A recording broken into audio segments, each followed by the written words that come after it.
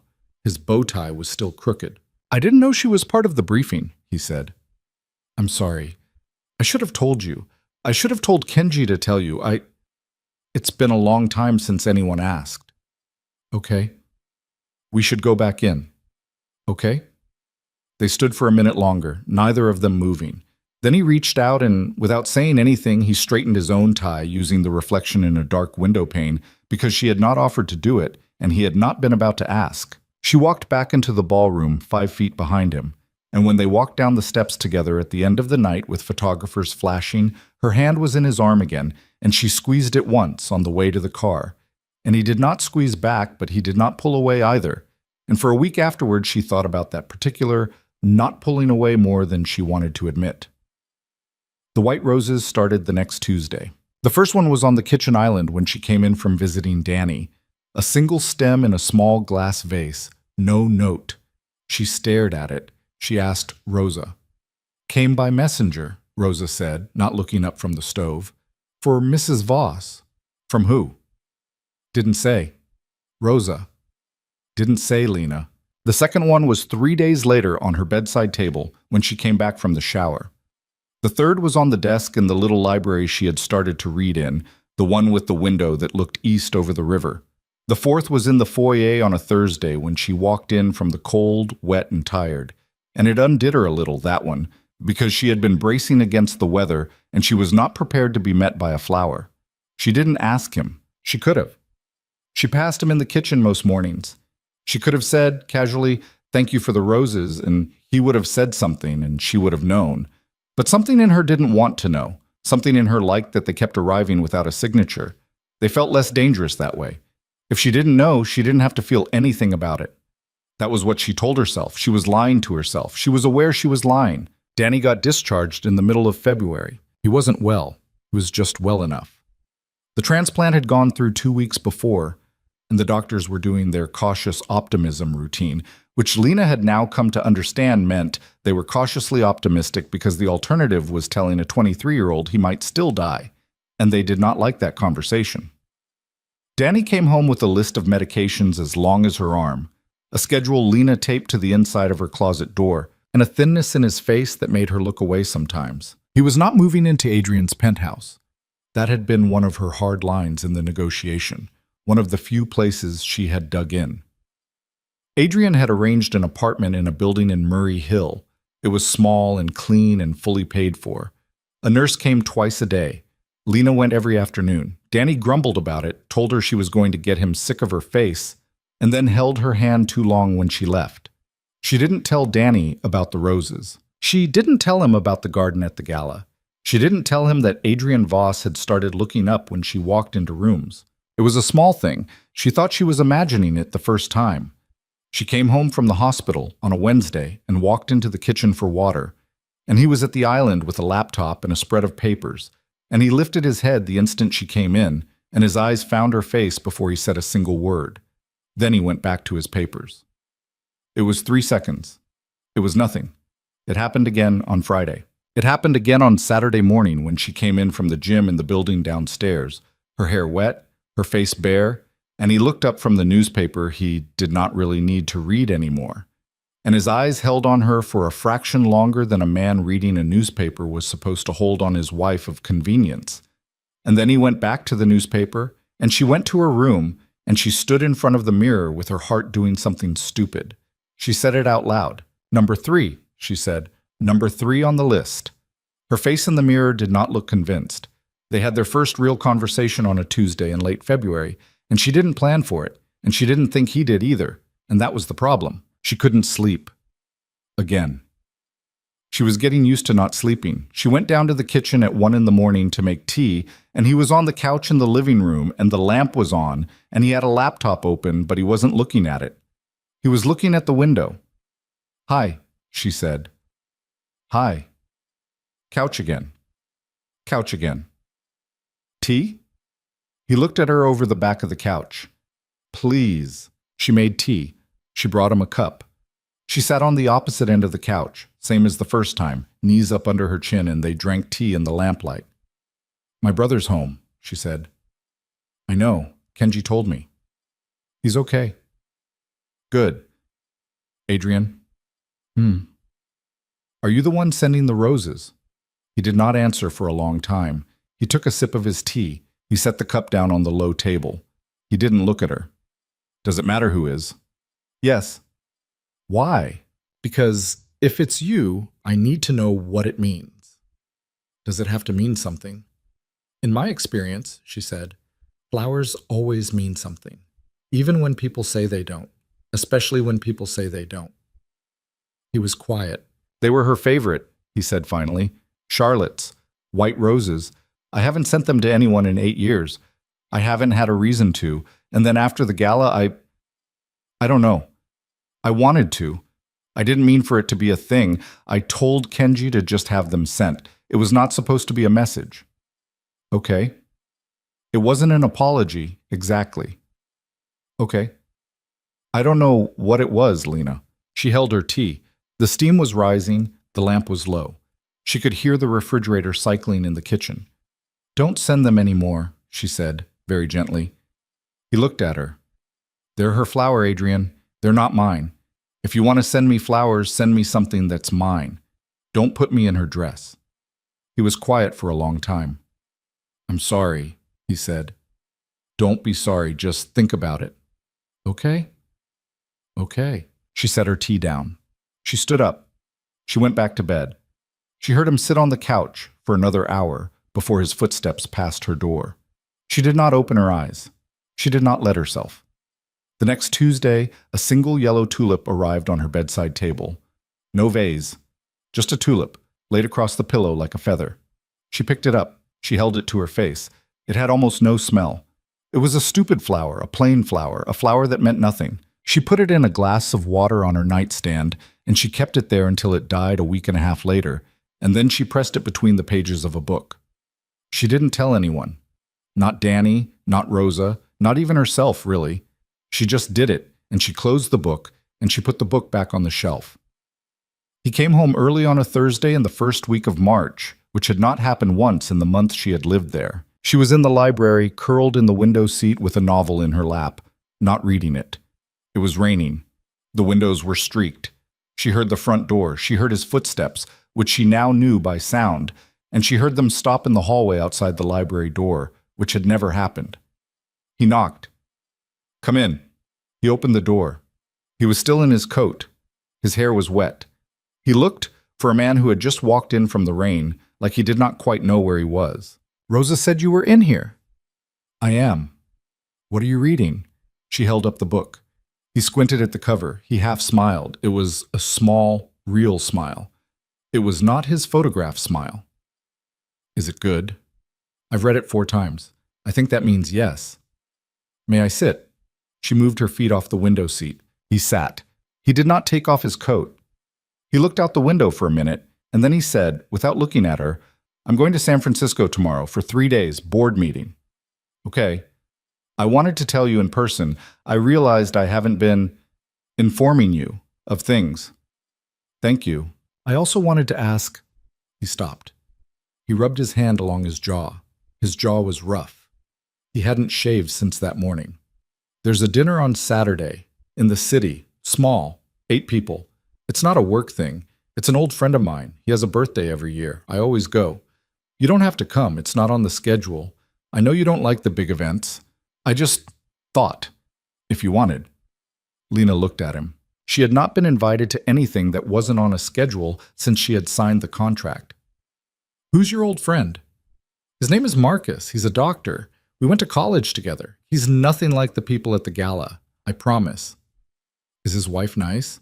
"His husband is nice. His name is Theo. He'll like you." "How do you know?" "Because he likes people who aren't impressed with me." He glanced at her. "You qualify."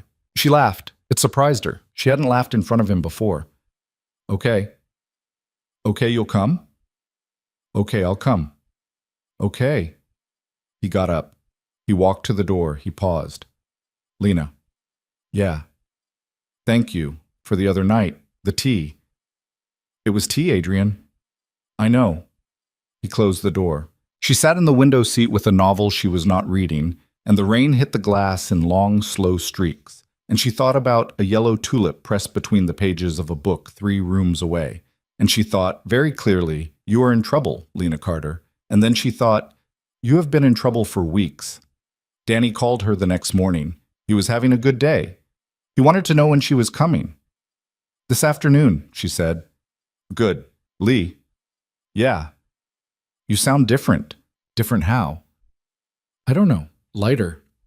She sat on the edge of her too-big bed in her too-big room, and she looked at a yellow tulip in a glass of water on her nightstand. I'm fine, Danny. I didn't say you weren't. I'm fine. Okay? I gotta go. I'll see you at 4. She hung up. She sat there. She looked at the tulip. Number 3 on the list was already a joke. She had known it was a joke for weeks. She was pretending it wasn't because pretending was safer. But the yellow tulip did not care about her pretending, and neither did the quiet way Adrian Voss had started looking up when she entered rooms, and neither did the fact that she had dressed, twice in the last 3 days, thinking about what he might think when he saw her. She got up. She took the tulip off the nightstand. She put it back. Then she walked out of the room and she did what she had been doing every day for 6 weeks. She got dressed. She went to the hospital to see her brother. She came back. She ate dinner with Rosa in the kitchen, standing up. She did not visit Adrian's study. She did not look for him when she heard the elevator ping.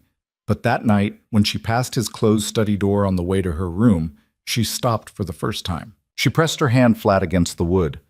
Just for a second, she could hear the low murmur of a conference call on the other side.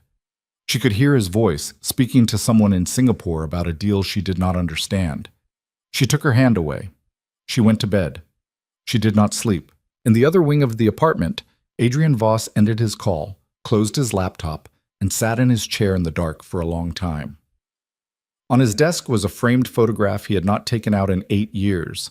A young woman with a dark bob and a laughing mouth, photographed on a beach on Cape Cod. Charlotte. He had been looking at it when his call came in. He had put it face down on the desk before he answered. Now, in the dark, he turned it back up. I don't know what I'm doing, he said to the photograph quietly, like a person confessing. Charlotte, of course, did not answer. He stood up. He put the photograph away, in the drawer where it had lived for most of the last decade. He closed the drawer.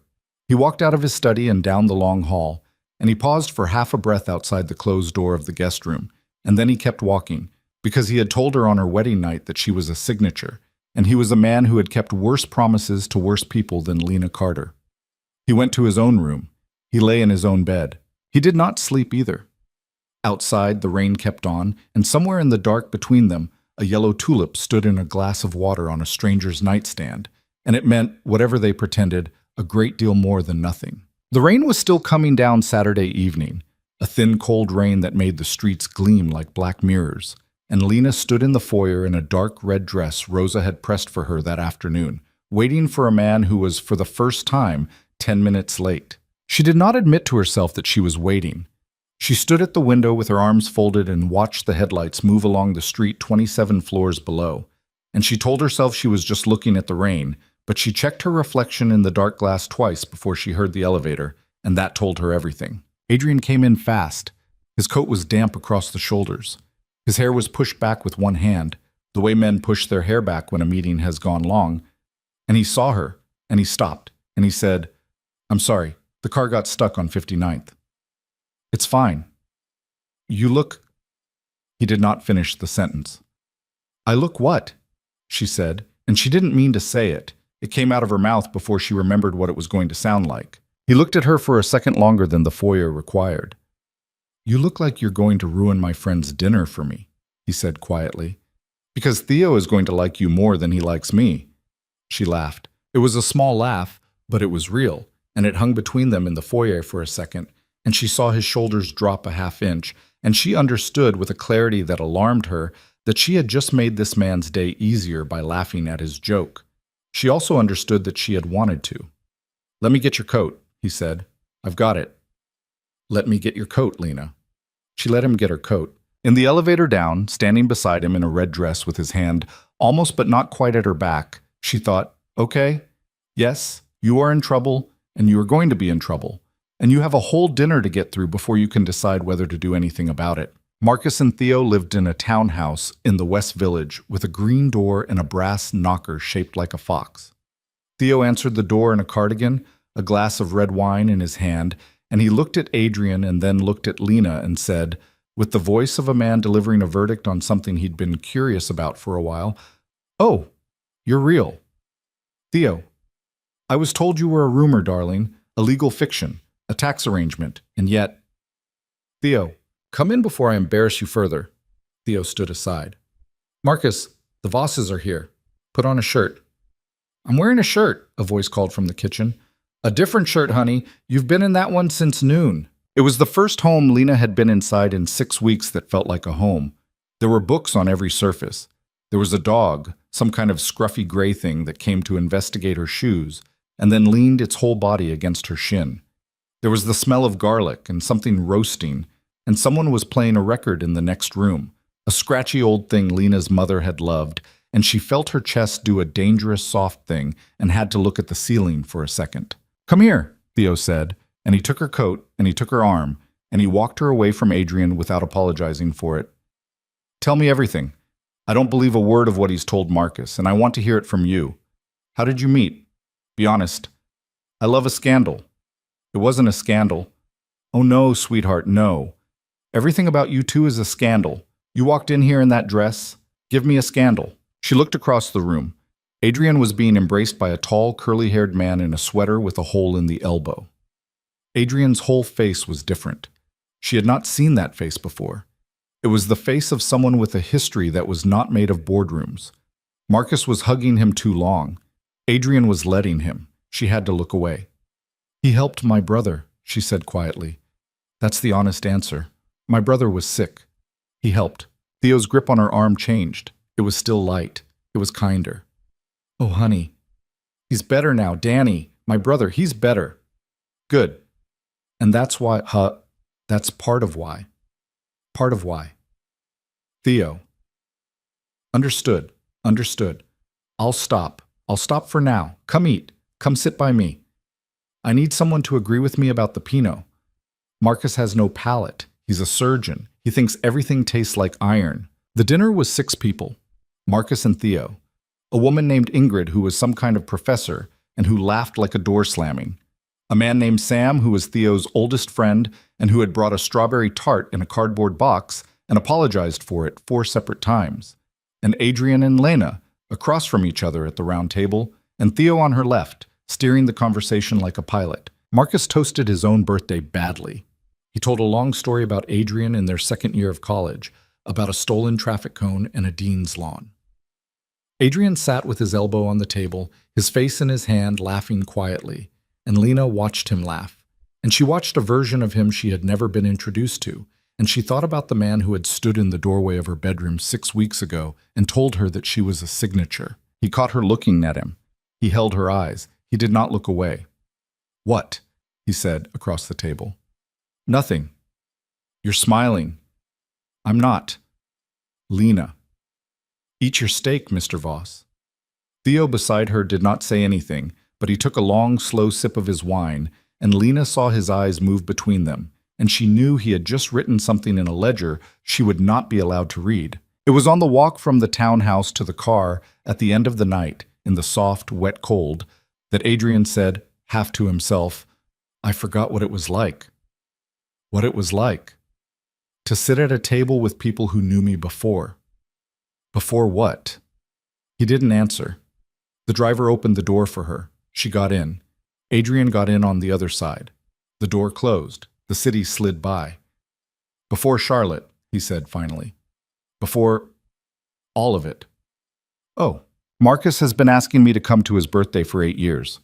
I come every year, but I always go alone, and I always leave early. This is the first year I stayed for dessert. Marcus's strawberry tart was terrible." "Yes."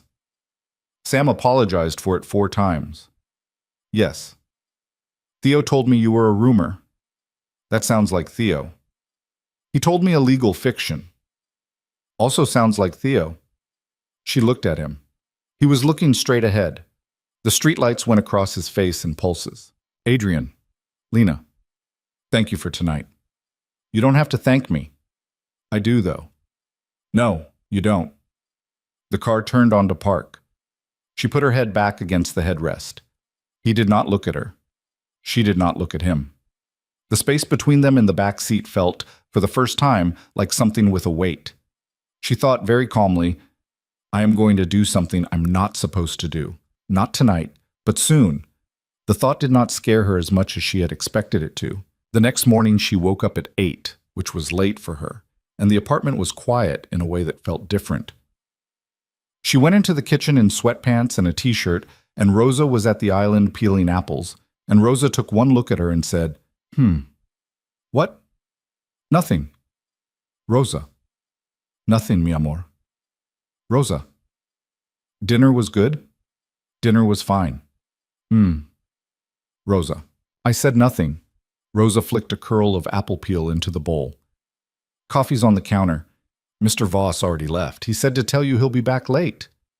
Okay. He left something for you. What? Rosa inclined her head toward the end of the island. A small paper bag, plain brown, folded at the top. Lena walked over and opened it. Inside was a novel, a used copy, the cover soft with handling, the spine creased. It was the fourth in the series she had been reading in the window seat when he'd walked into the library in his wet coat. She had told him at dinner, when Theo had asked her what she read, that she had been trying to find a copy of the fourth book for a year, and that it was out of print, and that she refused to read it as an e-book because she was a snob about paper. The fourth book was in her hand. Tucked into the front was a small folded piece of paper. She opened it.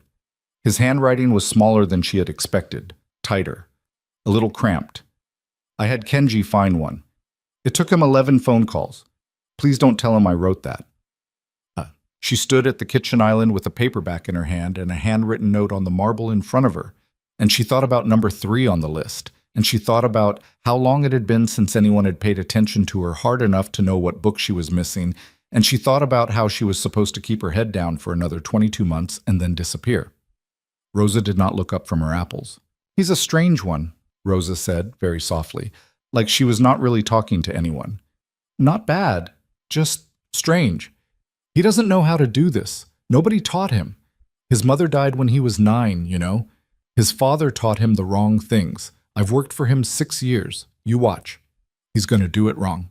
He's going to do it wrong, and then he's going to do it more wrong, and then one day he's going to do it right, and it will break him open, and you have to be ready for that. Lena looked at her. Rosa. Are you giving me a warning or a blessing? Rosa finally looked up. Her eyes were sharp and soft at the same time, the way Lena's mother's had been. Both, she said. A little bit of both, mija. She went to see Danny that afternoon. He was in his own apartment, in his own bed, in a hoodie that hung off his shoulders, and he had color in his cheeks for the first time in months. And he made her a terrible cup of tea, and she drank all of it. You look different, he said, for the second time that week. You keep saying that, because you keep looking different. Danny, Lee, don't. I'm not asking. I'm just saying, you look less tired. I'm sleeping more. Danny, I didn't say anything. You said, is not a word. She threw a pillow at him. He caught it. He grinned. For 1 second, his face was the face of a 12-year-old, not a 23-year-old who had come back from somewhere dark. And she felt her throat close, and she looked away fast. Lena. What? I don't know what the deal is with your rich husband.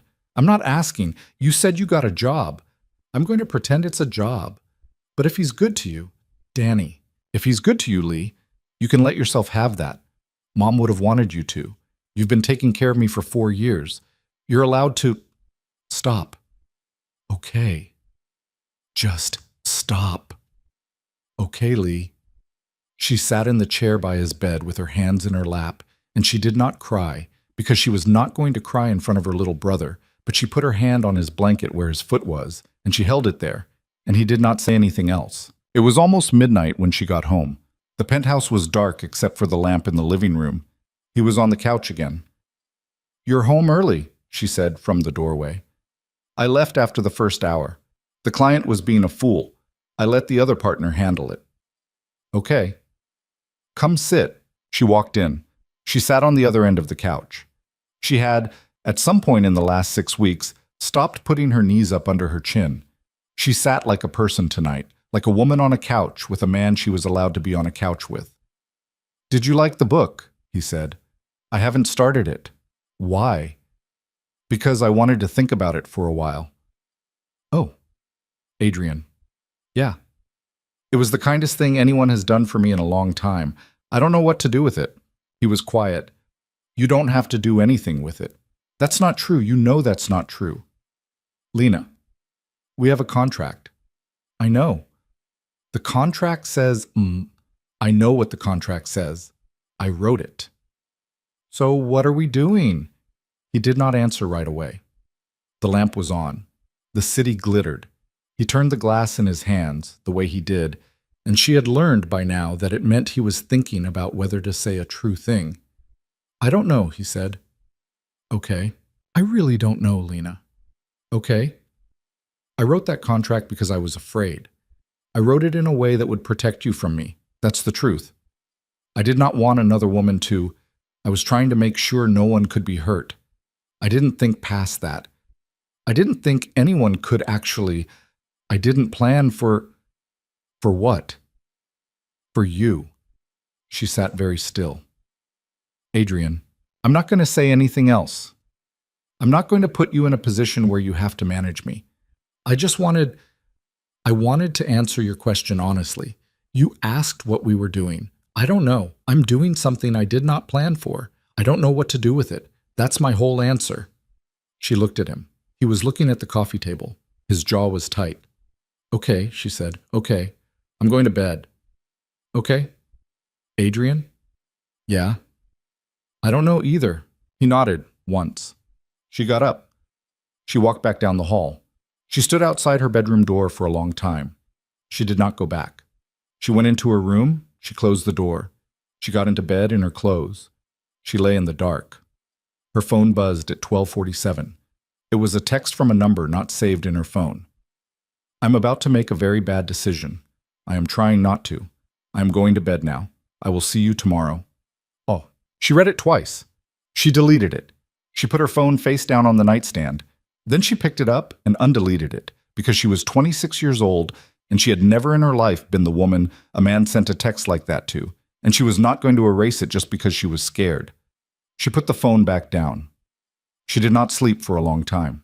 The week after Marcus and Theo's dinner was the first week that the apartment stopped feeling like a hotel. It was small things. She started leaving a book on the arm of the couch in the living room, which Rosa, to her horror, did not tidy away. She started making her own coffee in the mornings instead of letting Rosa make it, and Adrian, on the third day, came into the kitchen at 6:10 and said, "Is there on the stove?" He poured himself a cup. "Thank you." They did not say anything else. He drank his coffee standing at the window. She sat at the island with her novel and her feet tucked up in the chair. He left at 6:30. The kitchen stayed warm. On Wednesday, he came home at 8, which was early, and he knocked on the library door instead of going to his study. She let him in. He sat on the other end of the window seat this time, and he opened his laptop, and she opened her book, and they did not talk for an hour, and it was the most comfortable hour she had spent with another person since her mother died. On Friday, she found him in the kitchen at midnight eating a sandwich over the sink. "Are you?" "I hadn't eaten." "Since when?" "Lunch. Maybe. I forget." "Adrian?" "I know. Sit down. I'll make you something." "Lena, it's late. You don't Sit down, Adrian." He sat. She made him eggs. It was the only thing she could make fast at midnight. She put the plate in front of him. He ate it. She watched him eat it, leaning against the counter with her arms folded. And when he was done, he looked up at her and said, "That was the best thing I've eaten in 3 weeks." "They were eggs." "Yeah." "Adrian." I know, Lena." He took his plate to the sink. He rinsed it. He stood with his back to her, his hands braced on the counter, his head down, and he was quiet for a long time. Then he said, without turning around, "Can I ask you something?" "Yeah." "How often do you think about what happens in 22 months? She was quiet. "Every day," she said. Yeah. You? Every day. Adrian. I know. We signed up. I know what we signed, Lena. I wrote what we signed. So nothing. I'm asking because I don't know what else to do. I'm asking because I've been sleeping 4 hours a night for 6 weeks. I'm asking because I got on a plane to San Francisco last week, and I looked out the window for 5 hours, and I thought about your face, and I have not thought about another human face on a plane in 8 years, and I'm too old to not say a thing, so I'm saying it. I think about it every day. She did not move. He turned around. His face was not controlled anymore. It was very tired. It was very young. He looked in the low kitchen light like a man who had just put down something that had been heavy for a long time. I'm not asking you for anything, he said. I want you to know that. I am not using the contract. I am not using this apartment. I'm not using the money. I'm not using your brother. I'm not using any of it. The deal is the deal. You are free to leave this room and never speak of this conversation again. And nothing about our agreement changes. Nothing. Do you understand me, Lena? Yes. I needed to say it. Okay. That's all. Okay. She stood against the counter. He stood against the sink. Between them was a narrow strip of marble floor, and a signed contract on the 82nd floor of a building across town, and a woman named Charlotte who had died 8 years ago, and a yellow tulip that was now a dead flattened thing between the pages of a book 2 rooms away. She said, "Come here." He didn't move. "Lena." "Come here, Adrian." He came. He stopped a foot away from her. He did not touch her. His hand stayed at his sides. "I don't know what I'm doing either," she said. Her voice came out lower than she meant. "I don't know what we're doing. I just know that I have been thinking about your face for 3 weeks, and I made you eggs at midnight, and I am very tired of pretending I haven't." He closed his eyes. "I am not going to kiss you tonight," he said very quietly. "Because if I kiss you tonight, it will be because we are in a kitchen and it is late and I have been alone for a very long time. And you deserve better than that for a first time. You deserve—" He stopped. He breathed. "You deserve a man who has thought about it in the daylight. So I am going to go to bed. And tomorrow is Saturday. And I am going to take you out for breakfast, like a person. And we are going to talk about what we are doing in the sun, okay? She looked at him. "Okay," she said. "Okay." "Adrian." "Yeah. Thank you." "For what?" "For not kissing me in a kitchen at midnight." He laughed. It was soft. It was a real laugh. It was the laugh of a man who had not laughed in his own kitchen in a long time. "Good night, Lena." "Good night, Adrian." He walked out of the kitchen. She heard his footsteps go down the hall. She heard his door close. She stood at the counter for a long time. Then she walked back to her room in the dark, and she lay in her enormous bed with her heart going like a rabbit, and she thought, "We are going to have breakfast. We are going to have breakfast. We are going to have breakfast," like a small spell, over and over, until she fell asleep. They did not have breakfast. Kenji called at 6:30 in the morning. Adrian's father had called a meeting of the Voss Harding board for Monday. The agenda had just been circulated. There was one item on it. Item 1, review of the CEO's marital status and the authenticity thereof. Adrian stood in the kitchen in a t-shirt and sweatpants, holding his phone, with a cup of coffee cooling on the counter beside him, and he listened to Kenji read it twice. His face had gone to a place she had not seen before. She came in behind him. She was barefoot. He did not turn around. "He's going to try to prove it's a contract," he said, to no one. "Adrian, he's going to put us under oath, Lena." "Adrian, he is going to take everything." He finally turned. His face was terrible. "I am so sorry," he said. And outside the windows, the rain had stopped, and the city was coming awake in a hard, bright March sun. And the breakfast they had planned the night before was not going to happen. Not that morning, not the way they had meant it to, because a man in a suit on the other side of Manhattan had decided, over his own breakfast, that it was time to take his son's life apart. She didn't say anything for a long time. She stood in the doorway of the kitchen, in her bare feet and her old t-shirt, and she watched a man she had been about to call something other than Mr. Voss for the first time in her life fall apart about a meeting on a Monday. The light coming through the windows was getting harder. Somewhere in the building, a neighbor's dog was barking. She could hear her own heartbeat in her ears. Adrian. I'm so sorry, Lena. Adrian, stop. Look at me. He looked at her. His hand was still around the phone. Kenji was still on the other end of it, silent, the way Kenji was silent when he knew to be silent. Hang up, she said. Lena, hang up, and then tell me what's actually happening. Word by word. Don't leave anything out. Don't protect me. Hang up, Adrian. He said, Kenji, I'll call you in 20 minutes.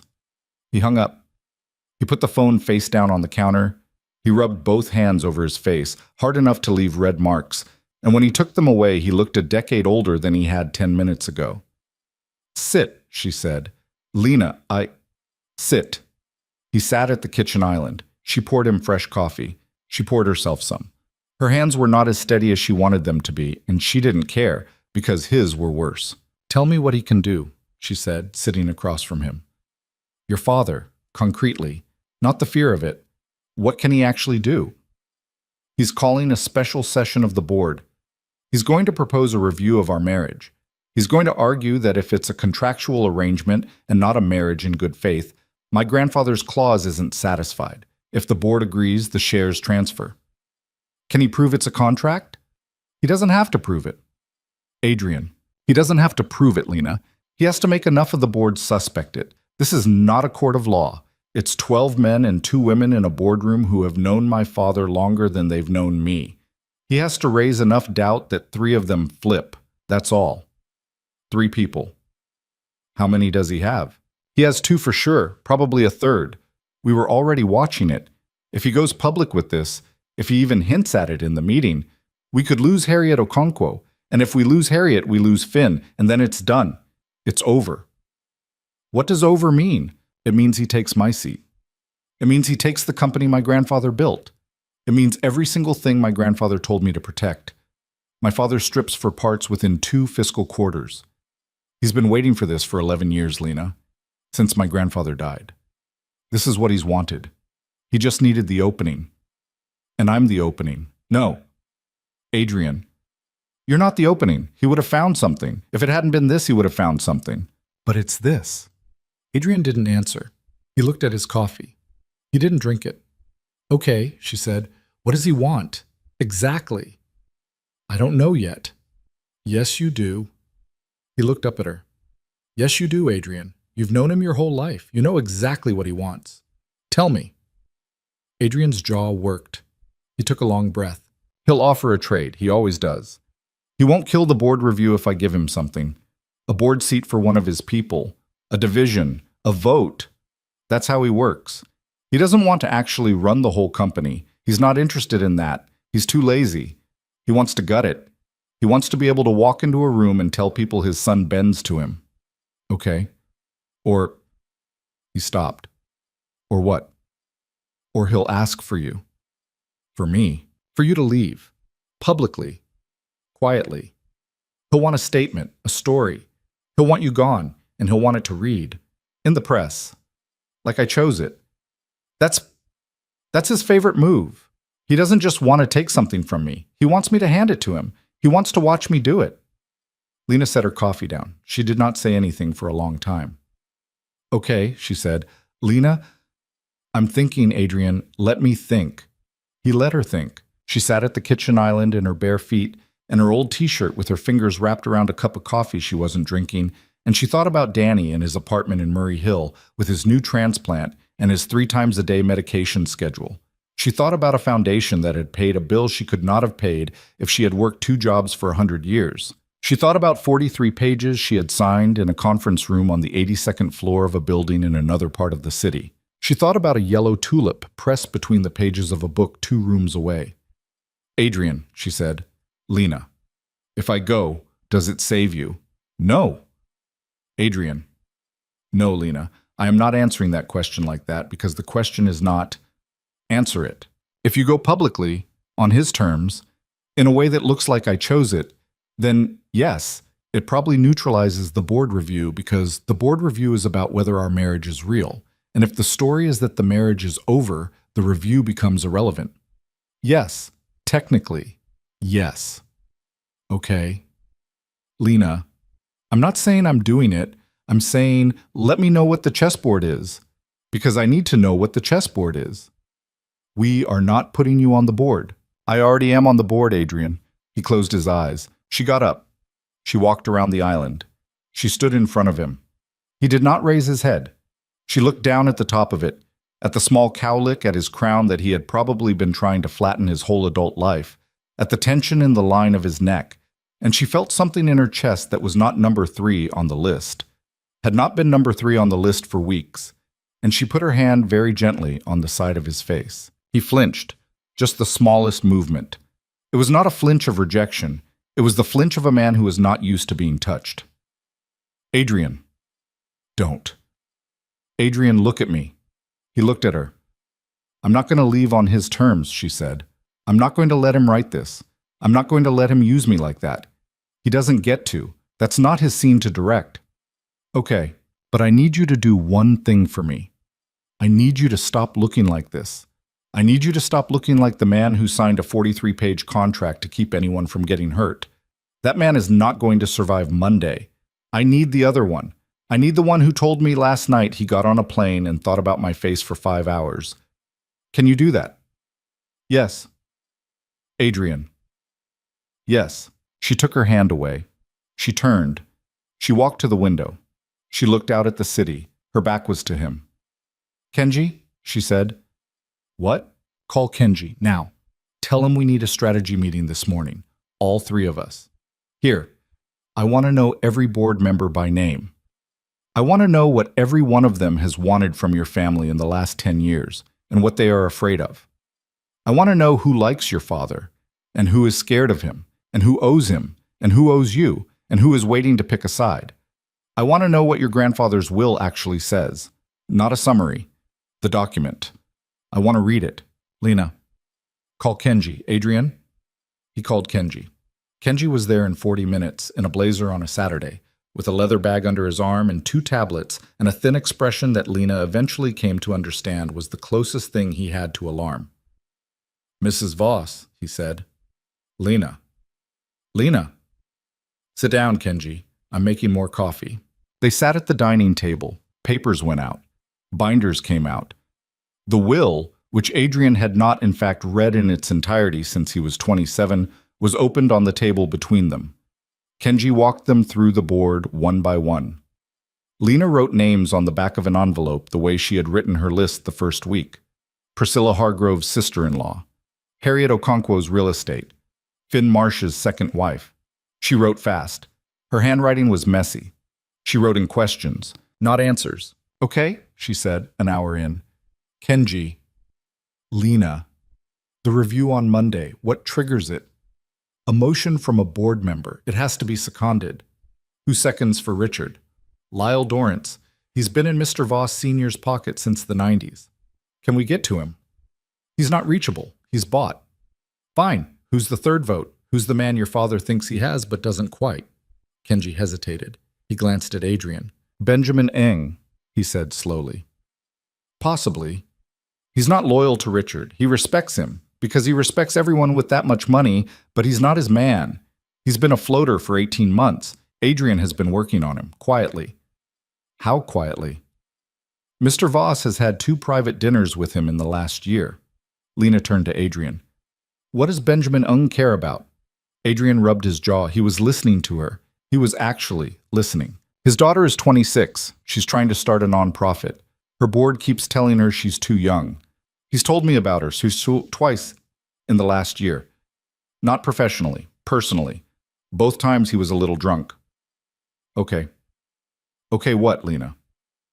Okay, then I'm going to meet Benjamin Eng's daughter. Adrian stared at her. You're going to what? I'm going to meet her before Monday. I'm going to find her nonprofit. I'm going to donate to it personally. Your foundation, Adrian, through a grant. And I'm going to sit in her office and I'm going to listen to her. And then I am going to go to Benjamin Eng's birthday dinner, which is tomorrow night, Kenji. I saw it on the briefing, and I am going to tell him face to face, as a woman who got married in a judge's chambers 6 weeks ago, that my husband is the only man in this city who believes in women under 30 with ideas. and that his foundation gave his daughter a grant this morning. And I am going to do it in a dress your father thinks I can't afford. And Benjamin Eng is going to vote with Adrian on Monday. That's what I'm going to do." Kenji looked at her. He looked at Adrian. Then he looked, for the first time since she had known him, a little impressed. "That is," he said, "a plausible play." "Thank you, Kenji. I will need to move some money. I will need to verify that the nonprofit exists and is not fraudulent." "Verify it." "I will." Adrian, across the table, was looking at her like she was a person he had somehow been living in the same apartment with for 6 weeks and had only just now actually met. "Lena." "Don't." "Lena, this is not your fight." "Adrian Voss," she said, "I signed a piece of paper that said I was your wife for 24 months. I didn't sign a piece of paper that said I was a coward. Your father walked into our foyer and called me the girl. He called me the girl. I have not forgotten that for 6 weeks. I have been waiting for this. Do you understand me? I have been waiting for this." He was staring at her. "Kenji," he said, without taking his eyes off her, "give us a minute." "Of course." Kenji gathered his tablets. He walked out. He was the quietest man on earth, Lena had decided a long time ago. You never heard him leave a room. You only realized afterwards that he was gone. "Lena." "Yes, I am—" He stopped. He didn't finish. "I know," she said more quietly. "I'm not going to say it now. I told you I wouldn't say it in a kitchen at midnight. I'm not going to say it when you just rolled up your sleeves and told my chief of staff to sharpen his knives. I have to do this right. I have to do this in daylight, with no emergencies, with no board meetings, with no—" "Adrian?" "Yeah." "It's daylight." He looked at the windows. It was. The sun was up. The kitchen was bright. The clock on the microwave said 11:50. "It's not a board day yet," she said. "No." "So say it." He stood up. He walked around the table. He stopped in front of her. He did not touch her. "I have been in love with you," he said, "since about a week after the gala. I didn't have a word for it for a long time. I thought it was gratitude. I thought it was loneliness. I thought it was the strangeness of having another person in the house. It wasn't. I was lying to myself about it because I thought if I admitted it, I would have to do something about it, and the contract said I wasn't allowed to do anything about it. And I was using the contract to keep myself from doing what I wanted to do, which was tell you what I'm telling you now. I'm sorry. I'm sorry it took a man trying to take my company to make me say it out loud. I wanted to say it over breakfast. I wrote the sentence in my head twice last night. It was a better sentence than this. I'm sorry." Lena did not move. Her hands were flat on the back of the chair in front of her. Her heart was a stupid animal in her chest. She could feel her pulse in her throat. "Adrian." "Yes." "I'm not going to kiss you either, not right now, because I want to do it right. I want to kiss you in a room where no one is about to take anything from us. I want to kiss you when the only thing at stake is us. Is that okay?" "Yes." "Okay. Okay. Now call Kenji back in." "Okay." He called Kenji back in. Kenji came back in. Kenji pretended, with the absolute professionalism of a man who had been working in Adrian Voss's life for 11 years, that he did not notice that something had changed in the room. He opened his tablet. He kept reading names. They worked until dinner. They ate pizza out of a cardboard box on the kitchen island at 9. Rosa had gone home. Kenji had gone home at 7:30. Adrian was on the phone with Marcus, of all people, because Marcus was somehow related to Benjamin Ing's daughter by marriage, and Marcus had her number. "Lena," Adrian said, covering the phone. "Tomorrow morning, 9:30, at a coffee shop in Brooklyn. She said she'd meet you." "Good." "Okay." "Marcus, thank you." "Yeah, I know, Marcus. I'll tell her." "Okay." He hung up. He set his phone down. He rubbed his eyes. "Marcus says Theo says if we don't have them over for dinner again in 3 weeks, he is personally going to call the press." Lena laughed. She laughed a real laugh for the second time that weekend, and Adrian looked at her and his face did something new, something she had not seen before. And she stopped laughing because it was too much. It was too much in one day, and she had to put her hand flat on the counter to steady herself. "Go to bed," she said. "Lena." "Adrian, go to bed. You have not slept in 2 days, neither have I. If you try to keep going, we are both going to make a bad decision. Go to bed. Okay. I'll see you at 6. Okay? He walked out of the kitchen. She heard his footsteps go down the hall. She heard his door. She stood at the island and ate one more slice of pizza, cold, standing up, and she looked out at the city and she thought, we are going to lose, and we are going to win, and I don't know which one is first. Sunday was a blur. She met Natalie Eng at 9:30 in Brooklyn. Natalie was 26 with a sharp dark bob and tired eyes and a notebook full of ideas. Lena ordered her a second coffee and listened for an hour and a half, and she did not lie once because it turned out that Natalie's nonprofit was genuinely good, and Natalie herself was genuinely good. And at the end of the meeting, Lena took her hand across the sticky table and said, I want my husband's foundation to fund you. I'm not going to tell you it's a conflict of interest. You're a smart woman. But I want you to take the meeting on Tuesday anyway. Will you? Yes. Okay. Why? Because you're the right person and your dad needs to see it. That's all. Natalie looked at her for a long time. Then she nodded, once, slowly, like a person who had just decided to trust someone. Lena went home. Kenji met her in the foyer. The Ung money was moving. The paperwork would be clean by Monday noon. There was a dress laid out in her closet. Her appointment with the stylist was at 3. She went to the dinner at 6. Adrian picked her up at the apartment in the car, and he looked at her in the back seat for a long second, and he said, Jesus, Lena. Don't Jesus me. Tell me the plan again. You don't need me to tell you the plan again. Tell me anyway. He told her the plan. She listened. She straightened his tie at a red light on Lexington. She did not kiss him. She did not touch his face. She touched the knot of his tie with 2 fingers, and he closed his eyes for a second, and then the light changed. Benjamin? Ung was a heavy-set man in his 60s with kind eyes and a careful laugh. His wife was small and warm. The dinner was in a private room at a restaurant Lena had never heard of. There were 8 people at the table. Lena sat next to Benjamin by design. She did what she had said she would do. She mentioned Natalie, but only once, and only at the coffee course, and only because Benjamin mentioned her first. My daughter had coffee with a stranger this morning, he said, shaking his head into his espresso. She came home glowing. Won't tell me who. Your daughter is a remarkable young woman, Mr. Ung. He looked up. Is she now? I had coffee with her this morning. He set his espresso down. The room had not quieted. The conversation went on around them. But between Benjamin Eng and Lena Carter at the end of the table, a small private negotiation happened in about 90 seconds. And Lena did all of it with her eyes and her hands and a sentence about Natalie's third-quarter milestones.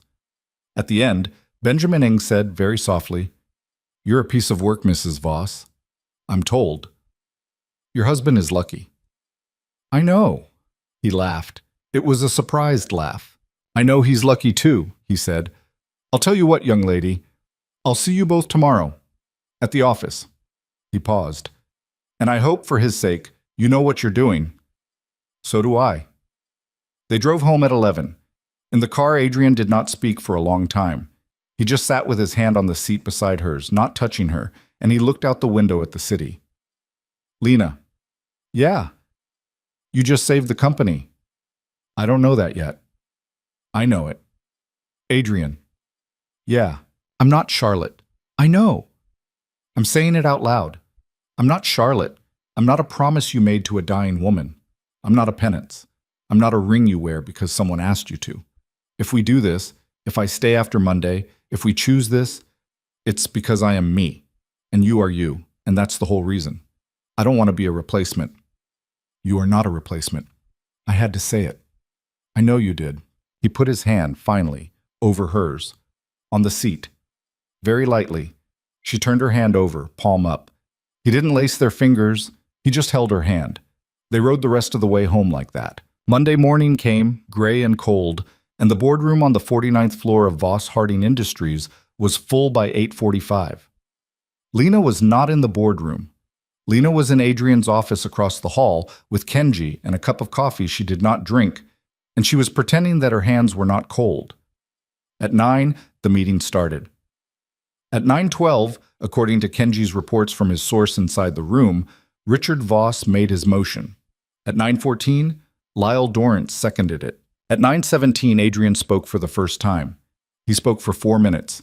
He did not defend the marriage. He did not refer to it at all. He said, "Instead, according to the notes, I am not going to dignify this motion with a conversation about my wife. This company is not a soap opera. It is an 80-year-old institution built by my grandfather. I am going to ask each of you one question, and I want you to think about it before you answer. Are you comfortable using a family law matter to settle a governance question? Because if you are, we are not the board. My grandfather thought we were. Vote your conscience. I am not going to argue with you about my marriage in this room." And then he sat down. Richard Voss, the source said, looked, for the first time in years, angry.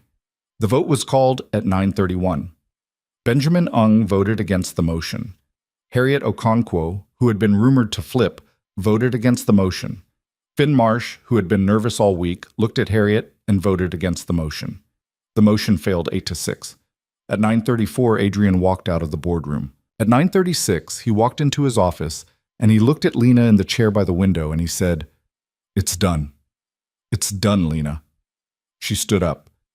He walked across the office.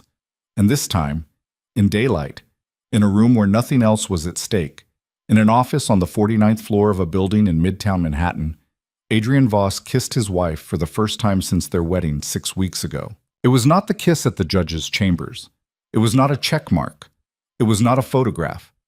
It was a man who had not let himself feel anything for 8 years, putting his hand very gently on the side of Lena Carter's face and pressing his mouth against hers, and breathing her in like she was the first real thing he had touched in a decade. She kissed him back.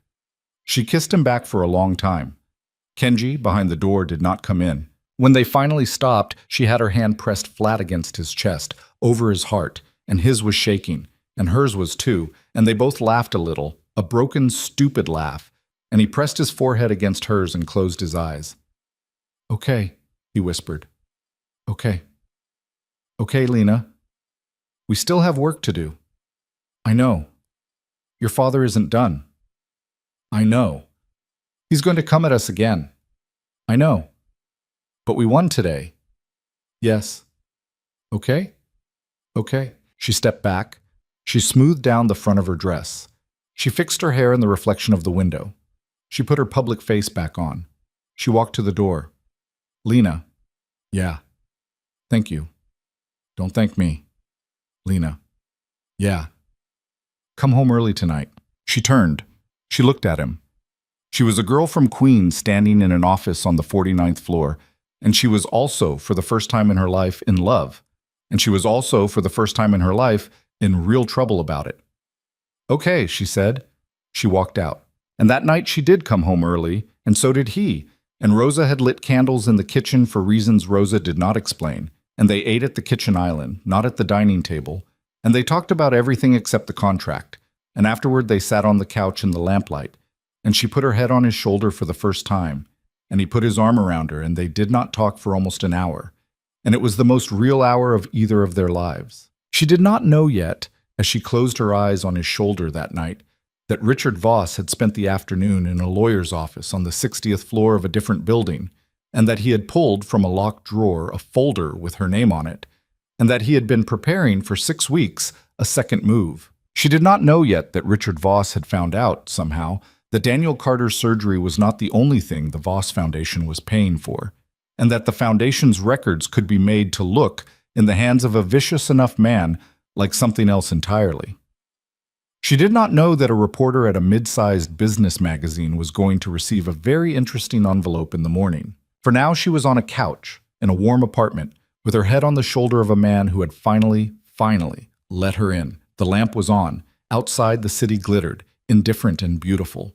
Inside, for one quiet hour, they were just two people, and it was enough. The story broke on Wednesday morning. Lena was in the kitchen when Kenji came in without knocking, which had never happened before, and that alone told her what kind of day was about to start. He was holding his tablet against his chest like a shield. His tie was crooked. Kenji's tie was never crooked. "Mrs. Voss?" "Kenji."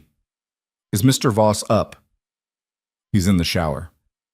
"I need him now. I need him in 10 minutes. Could you—" "Kenji." "What?" Kenji set the tablet on the island. He turned it so she could see. It was a business magazine's website, one she had heard of and never read. The headline was in dark type.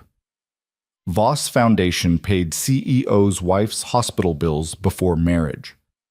Documents raise questions about the authenticity of one of Manhattan's most sudden unions. Lena read it once. She read it again. Kenji? I know. Kenji, this is actually true. I know it is. The foundation did pay Danny's bills. I know, Mrs. Voss. So what do we... That's why I need Mr. Voss. She heard the shower shut off down the hall. She picked up the tablet. She walked down the hall. She did not knock because she had lost the habit of knocking sometime in the last week, and she was not going to rediscover it for this. She pushed open the bedroom door. Adrian was coming out of the bathroom in a towel, his hair wet, and he took one look at her face and he said, "What?" She held up the tablet. He read it. She watched the color leave his face in real time, the way she had seen the color leave Danny's face when the doctors first said the word aggressive. Lena. Yeah. He set us up. Yeah. The foundation is not a criminal organization. We did not do anything wrong. The grants to your brother's hospital predate the contract by... He was talking to himself now. He was talking fast. By 9 days. 9. We can show the timeline. We can show the application. You applied before we ever spoke. It's clean. It's clean. But by the time we prove it's clean, the damage is done. Yeah. She set the tablet on the dresser. She sat down on the edge of his bed. It occurred to her, in a very small back corner of her brain, that this was the first time she had sat on his bed, and that it was a strange day to have that particular thought. Adrian. Yeah. What does this do, concretely, now, today? He sat down next to her. He was still in a towel. It did not occur to either of them to be self-conscious about it. He was thinking, it doesn't undo the board vote. That's done. But it reopens the conversation. It puts pressure on the independent directors. It spooks our investors. More importantly, it spooks the Anderson deal. We're closing on Anderson in 11 days, $2 billion. If Anderson gets cold feet, if his lawyers think we're a reputation risk, he pulls out. The company loses $2 billion and 9 months of work. And then my father walks back into that boardroom with a very different set of numbers. Okay. And the news cycle, my God, the news cycle. Adrian. Yeah. He gave this story to someone. Yes. He had this ready. He's had this ready for weeks. Yes. And he released it now, 2 days after we beat him. Yes. So he was never going to stop. No. She took a breath. Okay, she said. Lena. I'm thinking. Lena, you don't have to... I'm thinking, Adrian. He went quiet. She sat on the edge of his bed in a t-shirt and sweatpants, and she made herself look at the whole thing, not just the part she wanted to look at, not just the part where 2 days ago a man had kissed her in an office and she had let him, the whole board of it, Danny, the foundation, the company. Adrian's father in a lawyer's office on the 60th floor of a building in Midtown, patient as a snake. $2 billion. A reporter who had printed a thing that was technically true and morally a knife. Adrian. Yeah. He's not going to stop. No. He'll do this again in 2 months, in 6 months, in a year. Every time we win something, he'll leak something else. He's going to make this the whole marriage. Yes. So we have to end him. End him how, Lena? She turned and looked at him. Not kill him, Adrian. Jesus, what do you think I am? I don't know what you are anymore, honestly. You scare me a little. Good. Lena, we have to take his weapon away. He's going to keep using me. He's going to keep using Danny. He's going to keep using the contract. The only way to stop him is to take all 3 of those things off the table, at once, publicly. Meaning we tell the truth. Adrian was silent for a long time. Lena, he said very carefully, if we confirm that the marriage started as a contract, it didn't start as a contract. It did. No. She turned fully toward him. No, Adrian, listen to me. It did not start as a contract. It started as a proposal. It was a contract for a little while in between. And then it stopped being a contract sometime between the gala and the yellow tulip and the night I made you eggs in the kitchen. It's not a contract now. It has not been a contract for weeks. And if we go out there and say, yes, this started as a business arrangement, and then in spite of ourselves, It turned into something else, and that something else is real. And no one is more surprised than we are. If we say that, Adrian, clearly, without shame, then your father has nothing left. He can't call it a fake marriage. He can't call Danny's surgery a bribe. He can't threaten to leak anything because there's nothing left to leak. We leak it ourselves. We own it. We stop being a scandal the second we stop being a secret. Adrian stared at her. That is the most insane thing you have said to me. I know. Kenji will hate it. Kenji will hate it, and Kenji will do it because it's right. The lawyers will be mad for 48 hours, and then they'll write us a statement. Adrian, yeah. We have a choice. We can spend the next 20 months hiding, or we can spend the next 40 years not hiding. I know which one I want. I need to know which one you want. He looked at her. He did not answer for a long time. Lena. Yeah. I have been hiding my whole life. I know. I don't know how to not. I know. That's why I'm asking. He closed his eyes. He took a long breath. He opened his eyes. Okay, he said. Okay, Lena. Yes. Okay, let's end him. Kenji, when they walked back into the kitchen in actual clothes 12 minutes later, listened to the plan with a face like a man swallowing glass. Absolutely not, he said. Kenji. Absolutely not, Mr. Voss. No, this is the worst possible strategic response I have ever heard from you. It breaks every single Kenji. It violates the NDA. It exposes Mrs. Voss personally. It creates Kenji, a news cycle that we cannot control. Kenji. Adrian was standing very still at the kitchen island with his hands flat on the marble. He was looking at Kenji. Kenji had known Adrian Voss for 11 years, and Adrian had never, in those 11 years, looked at him like that. Kenji, I have been taking your advice for a decade. I am not taking it today. We are doing this. I need you to write the statement, or I need you to help me find someone who will, but we are doing this. Kenji stared at him. Then Kenji looked at Lena. Then Kenji did a thing Lena had not seen him do once in 6 weeks. He took off his glasses. He rubbed the bridge of his nose. He let his shoulders slump just a little. All right, he said, almost to himself. All right, I'm going to be very angry for an hour, and then I'm going to help you. Thank you, Kenji. I am going to yell at you in my head for at least a year about this. I accept that. I want a raise. Done.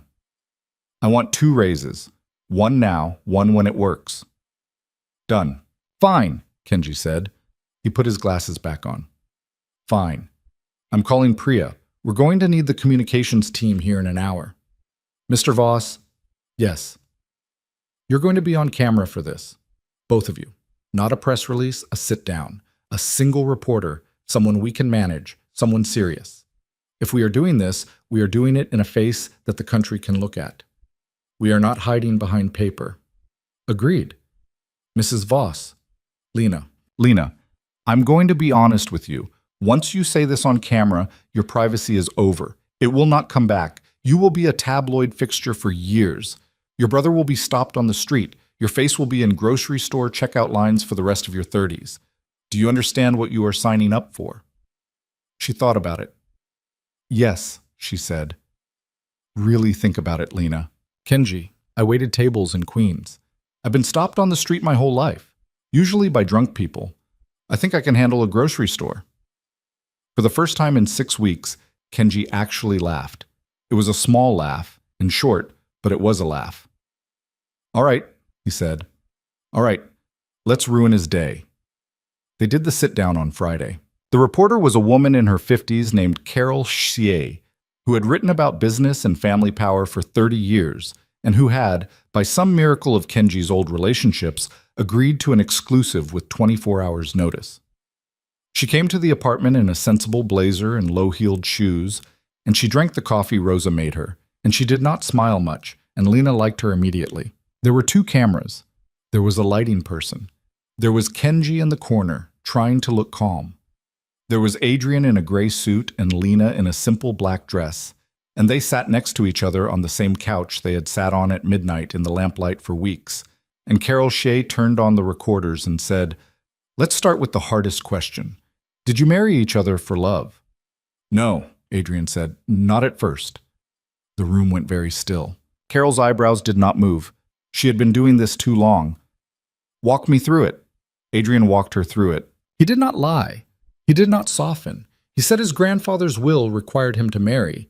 He said he had built a life after his fiancée's death that did not include another person, and he had not intended for that to change.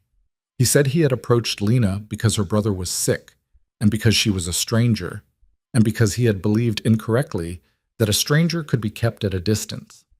He said he had written a contract he was not proud of. He said that contract had been signed, in good faith on both sides, for reasons that were financial on his end and medical on hers. He said his grandfather would have hated it. Lena watched him while he talked. She had never seen him like this. He was not performing. He was not in CEO mode. He was a man sitting on a couch in his own living room admitting to a stranger that he had been wrong. Then Carol turned to her. "Mrs. Voss." "Lena, please." "Lena, why did you sign it?" "My brother was going to die." That's a simple answer. It was a simple reason. And now? Now it's not a simple reason. No. "Are you in love with him?" Lena looked at Adrian. He was looking at her. He had not known what she was going to say. Neither had she, until that moment. "Yes," she said. Carol Shea wrote something in her notebook. "Is he in love with you?" "I'll let him answer that." "Yes," Adrian said. His voice was very quiet. "I am." Carol let the silence sit for a long moment. Then she said, "Mr. Voss, your father leaked the foundation documents to a business magazine on Wednesday morning." "I believe he did. I can't prove it, but yes." "What do you want to say to him?" Adrian was quiet for a long time. "I want to say," he said finally, "that he's been waiting 11 years to take this company away from me, and he thinks the only way he can do it is by weaponizing the people I love. I want to say that it's not going to work, not because I'm stronger than him, but because I stopped being afraid of him about 3 days ago, and I don't think he knows how to fight a son who isn't afraid of him. I want to say, Dad, if you're watching this, that I spent 34 years trying to be the man my grandfather wanted me to be so I wouldn't become you. And I almost did become you. I almost did. I built a life that looked like yours. Cold, transactional, nobody allowed inside. And a woman I did not choose sat down on my couch at 2 a.m. 6 weeks ago and told me that cruelty was not the same as honesty, and I have been thinking about that sentence every day since. That's what saved me from you. Not the board, not the shares. A girl from Queens on my couch at 2 a.m. You can have the company if you can take it. You can't take her. Carol Shea did not say anything for a long moment. Then she said very softly, "Okay, I think we have it." The piece ran Sunday night. Kenji called at 11:10. Lena and Adrian were on the couch, the television off, the lamp on, her head on his shoulder, his arm around her. They had not watched. They were going to read it in the morning. "It's online," Kenji said. "I'll send you the link. Don't read the comments. Not tonight. Tomorrow." "How is it, Kenji?" "It's extraordinary, actually." "Is that good?" "That's very good." "Okay." "Mr. Voss." "Yeah." "Your father is going to make a statement in the morning. He has to. The press is at his house. It won't be a good statement. He will try to claim he was protecting the company. He will try to claim he was blindsided. He will lie. Are you prepared?" "Yes." "Good. Go to sleep. Both of you." "Thanks, Kenji." "2 raises, Mr. Voss." "I remember." Kenji hung up. Adrian turned the phone face down on the coffee table. He did not pick up the remote. He looked at Lena. "Hi," he said. "Hi. We did a thing. We did a thing. Are you scared?" "Yes." "Me too." "Adrian?" "Yeah." "Come to bed." He looked at her. "Yeah? Yeah." "Okay." They walked down the hall together, and he turned off the lamp on his way past it, and they went to his bedroom, and she closed the door behind them. They did not talk for a long time. They did not have to. When she fell asleep, it was with her ear against his chest, listening to his heart, which was the strongest, stupidest, most unguarded thing she had heard in months. Richard Voss's statement came at 9 the next morning. It was a disaster. He tried to claim he had been protecting the company. He tried to claim he had not leaked the documents. He tried, by the third paragraph, to suggest that Lena was an opportunist. That sentence was the one that ended him. It was picked up within an hour. It was dissected within 2. By noon, 3 of the board members who had voted with Richard on Monday had released a joint statement distancing themselves from his comments. By 3, Harriet Okonkwo had called Adrian personally and told him that if he wanted to put his father's removal on the next agenda, she would second it. By Friday, the Anderson deal had closed. By Saturday, Richard Voss had resigned from the board. By Sunday, 1 week after the sit-down aired, the stock was up 11%, and a columnist at the same magazine that had leaked the foundation story had published a follow-up piece titled, "The Voss Marriage is the Most Honest Thing in Corporate America Right Now." Kenji sent it to Lena with a single message. "2 raises, Mrs. Voss.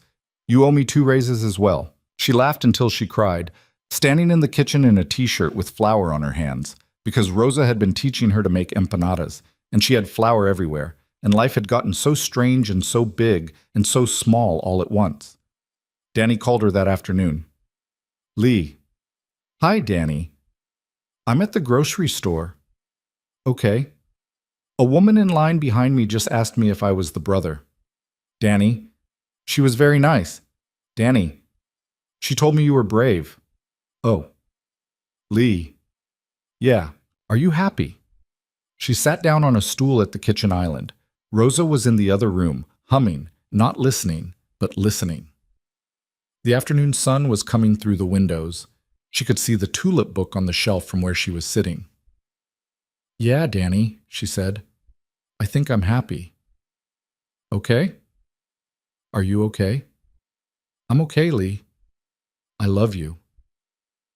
"I love you too. I'll see you on Tuesday." "Tuesday." She hung up. She sat at the island. Rosa came into the kitchen humming and took one look at her face and said, "Cry if you need to, mija. I'll leave." "I'm not crying." "Rosa." "Yes. Thank you." "For what?" "For the first morning. The eggs, just the first morning." Rosa looked at her for a long time. Her eyes did the soft thing. "You're welcome," she said. They tore up the contract in April. It was not a ceremony. It was a Thursday evening. Adrian came home with the 43 pages in a manila envelope. He put it on the dining table. They had dinner. Afterwards, he took out the papers. He looked at her. "This thing." "Yeah." "I don't want it in the house." "No." "Do we burn it or shred it?" "Shred it. Burning is dramatic." "You are not a dramatic person." "I am deeply not a dramatic person." He laughed. He got the shredder from his study. They stood in the kitchen together, and he fed the pages in, one at a time, slowly, and she stood next to him and watched. When it got to the last page, the signature page, with her name and his name in black ink, he paused. "Lena." "Yeah." "Will you marry me?" "Adrian, we're already married." "I know. I'm asking anyway." "I didn't ask the first time. I told you it was a transaction. I told you it was a signature. I'm asking now. I'm asking you, Lena Carter, if you would like to be married to me, on purpose, for actual reasons, for as long as we both can stand each other. I don't have a ring. I'm going to get a ring. But I wanted to do it before the last page went in, because otherwise it would just be, a shredder. That's not a moment. She was laughing and crying at the same time, which she had never been able to do before in her life. "Yes," she said. "Yes? Yes, you idiot." "Okay." "Shred the page, Adrian." He shredded the page.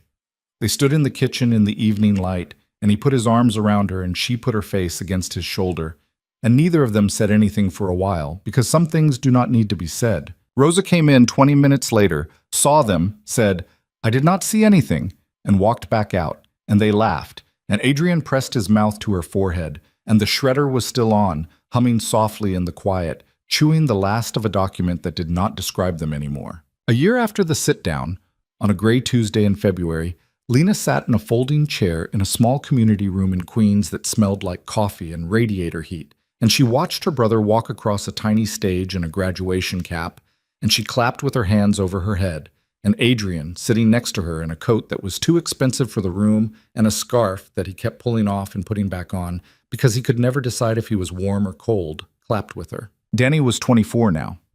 Danny had finished the community college certificate program he had started in the fall. He wanted to be a physical therapist.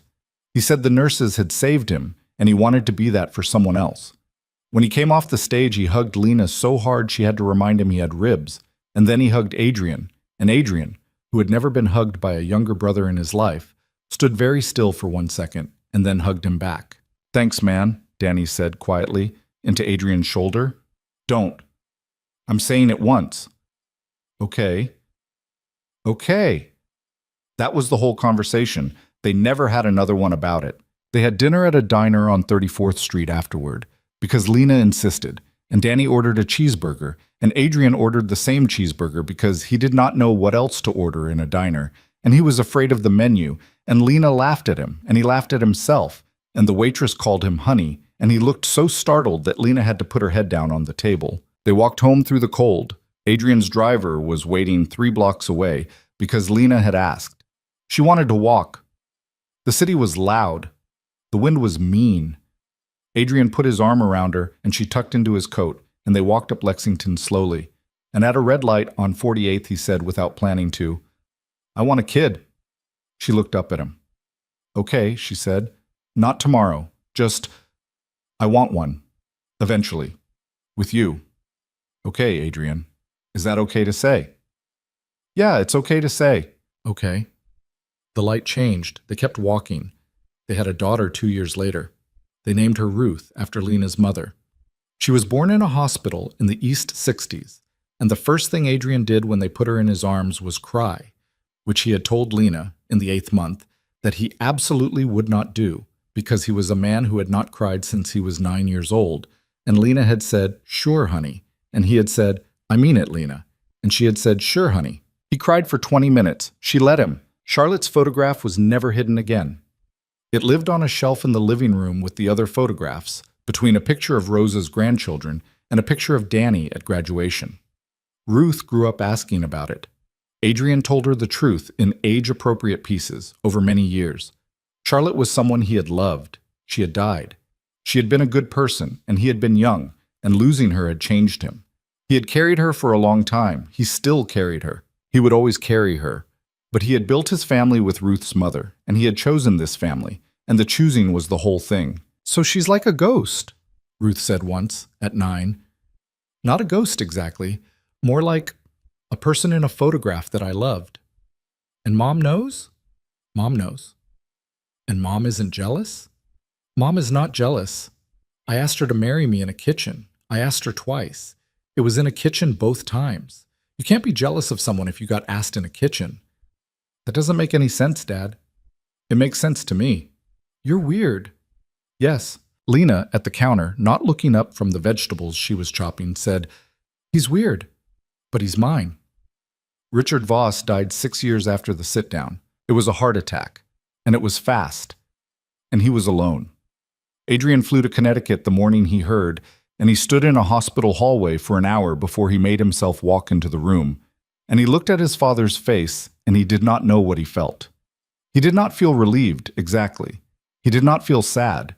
He felt, mostly, a kind of old tiredness, the way you feel when a door you have been pushing against your whole life stops being there and you stagger forward into the empty space. He called Lena from the hallway afterwards. "He's gone." "Oh, honey, I don't know how I feel." "That's okay. You don't have to know yet." Lena, "Yeah. Thank you." "For what?" "For being the one I call." "Always, Adrian." "Okay. Come home when you can." "Okay." He came home that night. Ruth was 4. She was asleep. He stood in her doorway for a long time before he came to bed. Lena watched him from the doorway of their room. He did not say anything. She did not make him. He came to bed. She held him. He did not cry. He just held on to her like a man gripping a rail in a storm, and she let him. In the morning, he made coffee and brought her a cup. He stood at the window.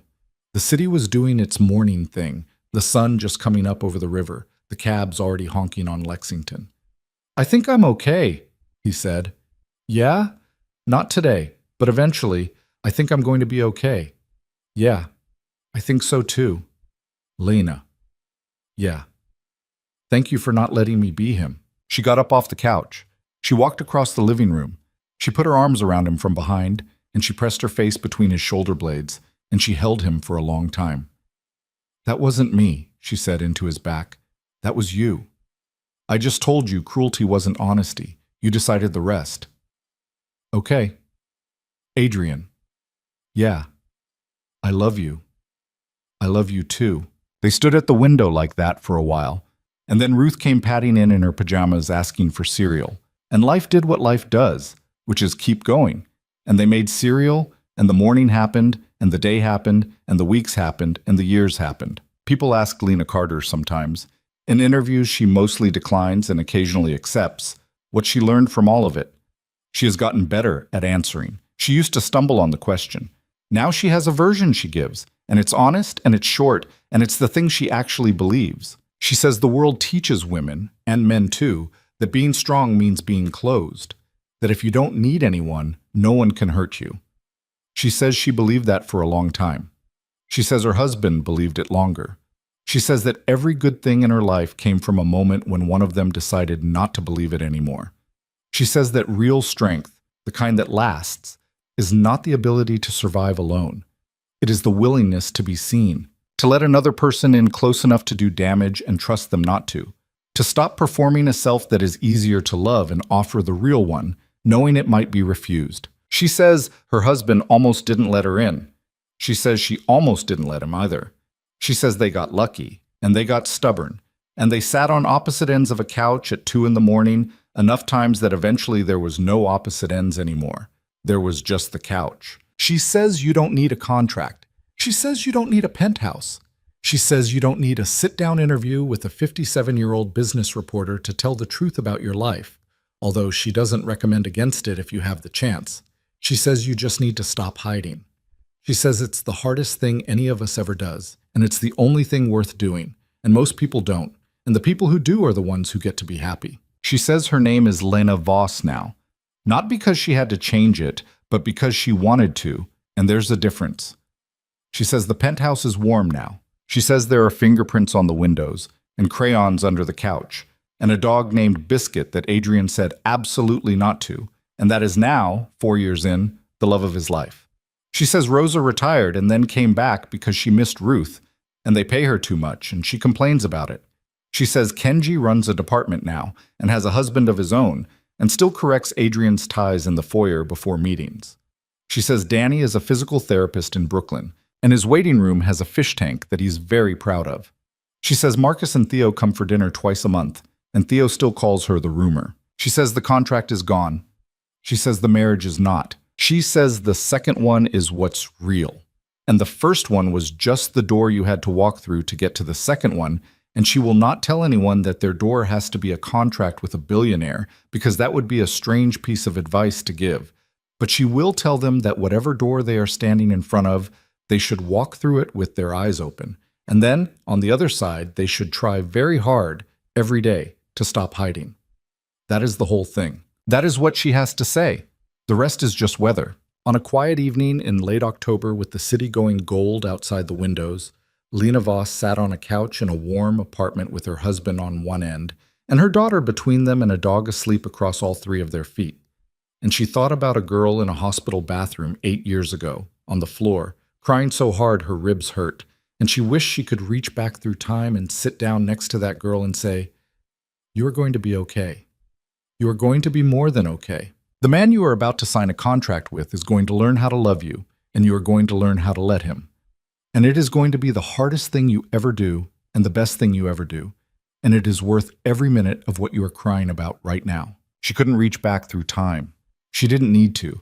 She just sat on the couch, in the gold light, with her family. And she was seen, and she saw them. And the door she had walked through 8 years ago in a judge's chambers closed, finally, gently, behind her, and she did not look back at it again. Outside, the city glittered on. Inside, they were home. And that, in the end, was the whole story.